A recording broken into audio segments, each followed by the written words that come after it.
Hi-ho, did you know the names of the U.S. residents who then became the presidents and got a view from the White House lieu of Pennsylvania Avenue? Well, H-Cuties, you don't need to know all the presidents' names for tonight, but it might help to know a couple. We're in a patriotic mood on this third Monday of February, aka President's Day, and we have an unprecedented quiz to inaugurate for you tonight on HQ, the live mobile game show where you answer questions to win cash. I am your host with the Washington Post, Scott Rogowski, aka John Quisney Adams, aka George Push Notifications, aka Instagram Lincoln, aka Westchester Arthur, aka Hetty Roosevelt, aka Rutherford Purple Haze, aka Herbert H. Cuver, aka HQ Ulysses S. Grant. Chopping down cherry trees from the greatest city on earth, the city that never sleeps, Mount Vernon, Virginia, building a bridge to the 21st century with all 1.2 million of you live right now, competing head-to-head around the world, including Zachary Herman, Jaja Smith, Brandon Zuckerman, Jeffrey Heiferman, Zev Goodman, Lexi and Spencer Lazarus, Jeff Gassman, Lexi Laz12, and Bryce, all celebrating President's Day birthdays. How about that, folks? Everything must go on our President's Day sale. We are liquidating our questions. You're gonna get 12 questions. You're gonna have 10 seconds to answer them. If you get them all right, you will win 2,500 delegated powers, 2,500 Democratic Socialists, 2,500 dollar bill Clintons. That can buy you like 25 high-quality stovepipe hats. Throw a party of Lincoln tonight or tomorrow. Founding Fathers, hey! Founding Fathers, ho! Founding Fathers, go, go, go. Time to put your money where your mouth is. Time to quiz with me and get some money. So let's get down to the nitty gritty. Let's get this show on the road. Numero uno. In theater, what phrase means good luck, break a leg, kick the bucket, or cut a rug?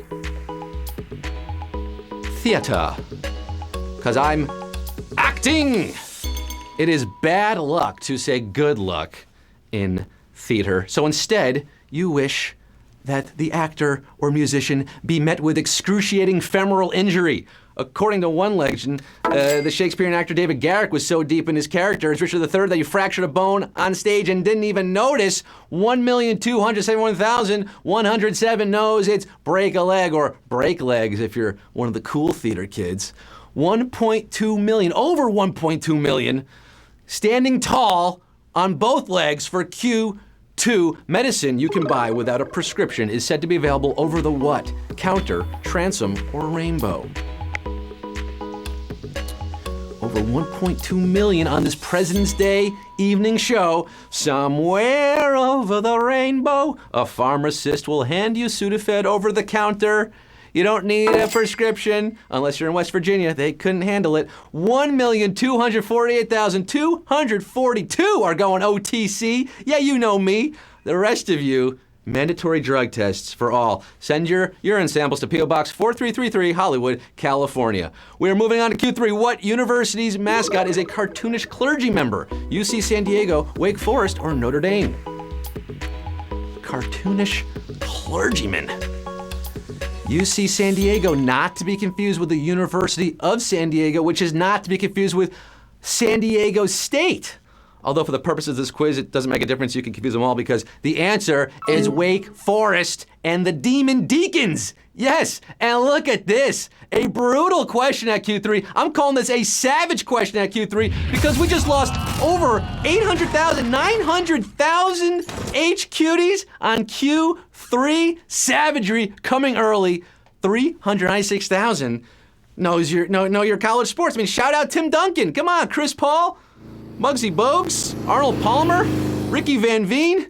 Wake Forest, a lot of established alumni. Moving on to Q4, getting your HQ University degree. The title of the play, A Raisin in the Sun, comes from a poem by which author? Maya Angelou, Langston Hughes, or Toni Morrison? Boy, that Demon Deacon really zipped in and out of there, huh? The double D's. We got Q4. Lorraine Hansberry's play was the first Broadway show written by an African-American woman, and its title refers to a poem by Langston Hughes. Harlem is the name of the poem. Major player in the dance, of course. What happens to a dream deferred? Does it dry up like a raisin in the sun, or fester like a sore and then run? 181,876 are running on to Q5.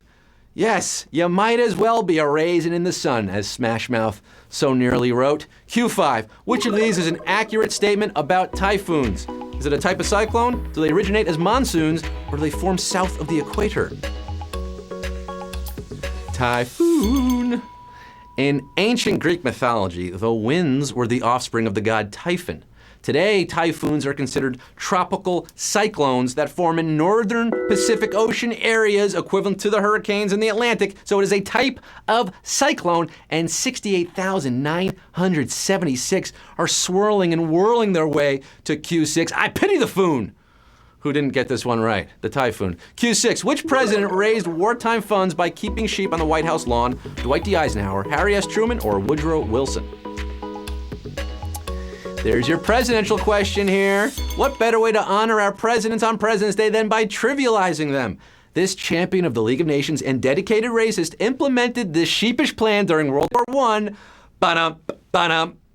Wilson. Ba-dum, ba-dum. Woodrow Wilson it is. 34,305 of you remember good old WW back in the WW1. He was selling lambs, sheep, on his lawn. He'd shave the wool, sell the wool to raise money for the Red Cross. Well, how about that, folks? Q7. Cinnamon is the primary flavoring of which liqueur?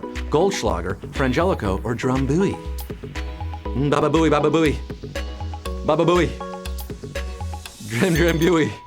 Frangelico or Goldschlager are your options. This frat party fave gets its taste from cinnamon and its bling from flakes of real gold leaf that are added to the distilling process. Goldschlager is your answer. 20,324. Got it right. I'm the guy at the party, by the way, with a sieve, panning for gold, pouring out the Goldschlager, adding it all up.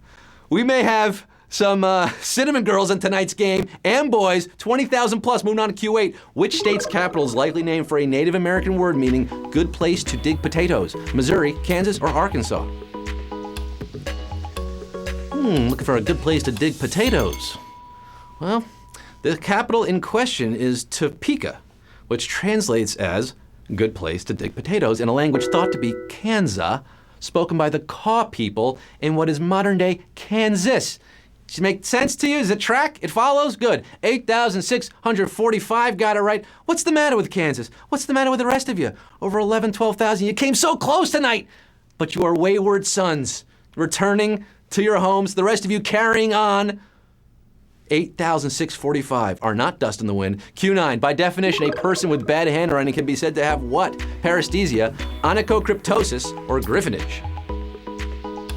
Yeah, say those 3 times fast. I just had to say it once and it was difficult. Onychocryptosis? Onychocryptosis? Well, that's an ingrown toenail. Paresthesia? That's when your skin tingles and goes numb without explanation. But griffinage, that is poor penmanship, my friends. Bad handwriting and savage question. Hello. Yes, I'd like to place an order. 1 savage question for Q9. Thanks. 30 minutes. No, it delivered right now. 1,895 of you got it right, surviving a savage question, not suffering from griffinage tonight. It's not Gryffindor, but you are chivalrous, daring, and brave. You're getting Q10. Which of these biblical names was most popular for American babies in 2016? Benjamin, Jacob, or Elijah? Down to under 2,000 after starting with over 1.2 million, folks. According to the Social Security Administration, a lot of parents been jamming on this name lately. From the Old Testament Hebrew Binyamin, this Q is all about the Benjamins. What? Got a 50-pound bag of oof for the mutts. And another, very savage question at Q10. We're going back to back with savagery tonight. We just shaved off 1,800 of you like those sheep on Woodrow Wilson's lawn down to 281. They got 5 carrots on their hands with the cuts. We got Mo Sippers in the game, 281 of you getting the penultimate question. Q11, the Universalis Cosmographia is the first known map to feature what? The term America, a compass rose, or circumnavigable Earth? Universalis Cosmographia. Add that to the onychocryptosis and the paresthesia before, and you got a fun little haiku. Also known as the Waldismüller map, after German cartographer Martin Waldismüller, It was made in 1506, and if you look in the lower left corner, you will see the word America. America.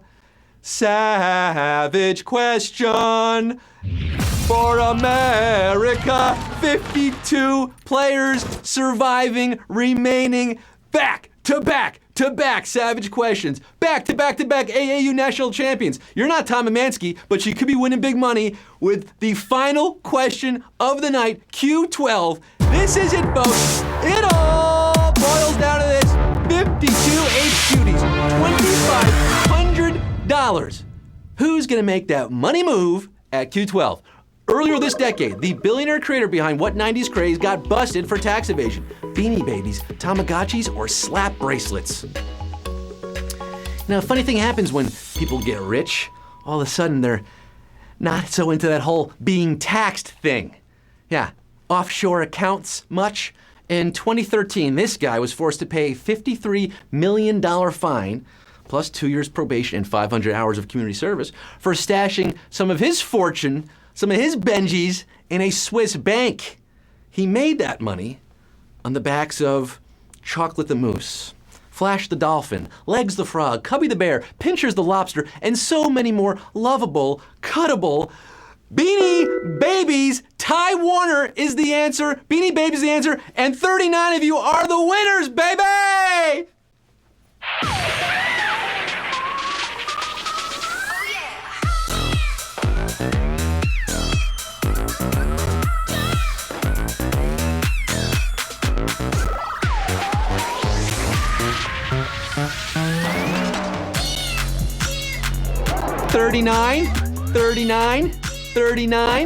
$39 winners, splitting 25 hundo. That's $64.10. Think of all the Beanie Babies you can buy with that kind of change. Aaron Runs the World is running HQ tonight. Jay Gus, you're on the bus to Victoryville. Mats, you're a winner. Challen Elise, you got a picture for me. Is that little baby in your arms there? Oh my gosh, buy that baby some diapers with your money. Date that boy a Baylor man. I can't read these names. Mal Rivero in front of the Eiffel Tower. Oh, so Mal's showing off. This guy likes to travel. Real cosmopolitan. Hey, you guys are back to school, back to work tomorrow. Also back to HQ. Yeah, at 3 p.m. Eastern time, you can come back with me. I'm working all week, baby. We are back tomorrow, 3 p.m. and tomorrow night, 9 p.m. every weekday, every weeknight. You know how we do here, twice a day. Until tomorrow, I'm Scott Rogowski, signing off for now, saying, the next president to lead the way, well, it just might be yourself one day. Then the press will distort everything you say, so jump on your plane and fly away.